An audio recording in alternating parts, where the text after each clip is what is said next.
Hey guys, it's Andrew from Lou Projects and I'm back out at Dulwich Hill. We've made some progress since our last video, which was the CLT installation. Now we're up to the roof being installed, the wood fibre insulation is on the walls, it's been battened out, we've done all the rough-ins, the windows are in of course, and it's looking pretty special inside so far, so I'm keen to walk you through it, so let's check it out. Alright, still on the phone to his missus.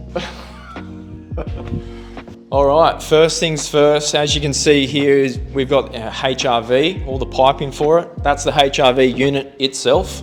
It's behind that, obviously, that drop sheet. This is where basically the entire house is fed by the fresh air by the HRV system. So the fresh air comes into the house and it extracts all the stale air out of the wet areas. Because the house is passive house, it's airtight, so we need mechanical ventilation to bring the fresh air in. If we don't do that, it becomes pretty stale and pretty shit in here, to be honest.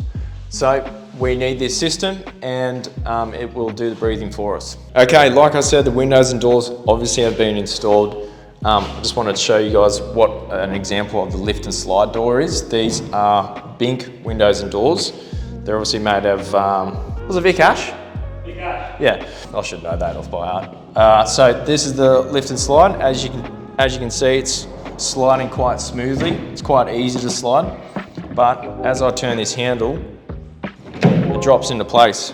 And what that does is when it drops into place, because again, it's passive house, it's dropping the seals into the track. So then once this is closed, it's got seals all in there. That pulls into place.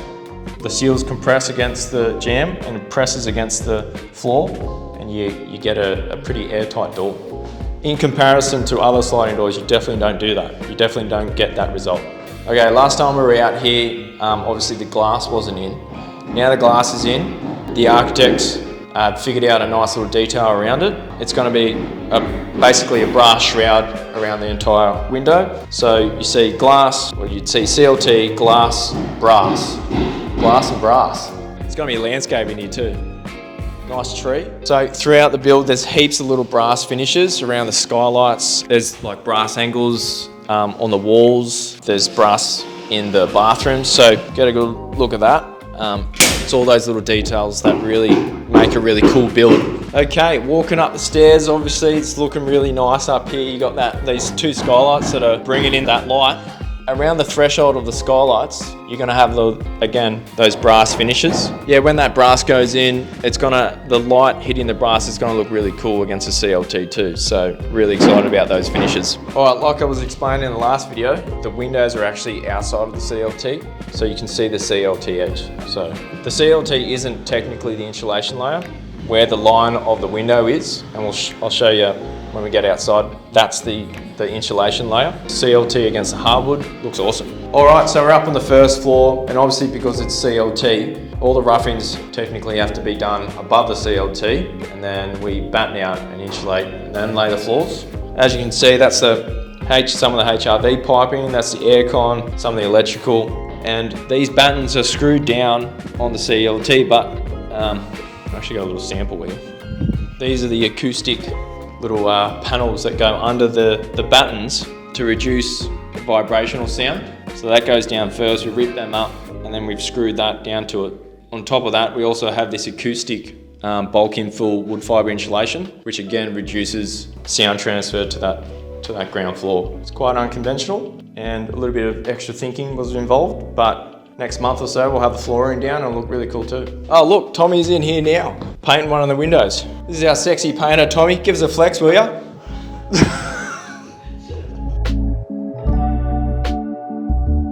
All right, he's got the big guns. Let's get a shot of him doing this. Let's see what he can do here. So this was the void that was designed into the building, which obviously helps with all of our rough-ins. There's one point here to feed for, is that an exhaust or vent?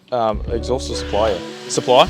So a supply vent into one of the rooms downstairs. That's part of the reason this void was created. So it'll get battened out and insulated. So all of this will be in the thermal envelope. Yeah. Anyway, so Richo's just putting this bad boy in now. Probably should have put these in. Yes, that's a good idea. Yeah, we're all about safety here.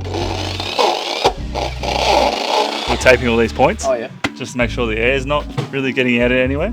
And then each one of these supplies, depending on what they supply with from Steve, they'll try and tell you like it's 2 ducts or 1 duct. So go into each of these distributors. Depending on how much airflow.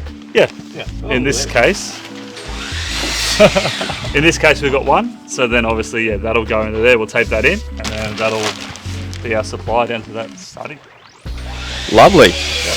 All right, so most of the house is getting wrapped in metal, but it's actually going to be a Colorbond Surf Mist matte. So the matte finish throws the light out a little bit in a different way. So as you can see here, this front steps, it splays in, steps down, splays out. So some different sort of leveling finishes at the front here. You can see the effort that goes into flashing around all these windows. So yeah, we'll see how that all turns out, but that'll look really cool, I reckon. All right, like I said, the roof is on. We're really pumped about the roof getting on. It's a good stage, obviously, but as you can see, the skylights are popping out there, and the blue stuff around it is actually XPS foam, so that's helping with the insulation layer as it's part of that thermal envelope.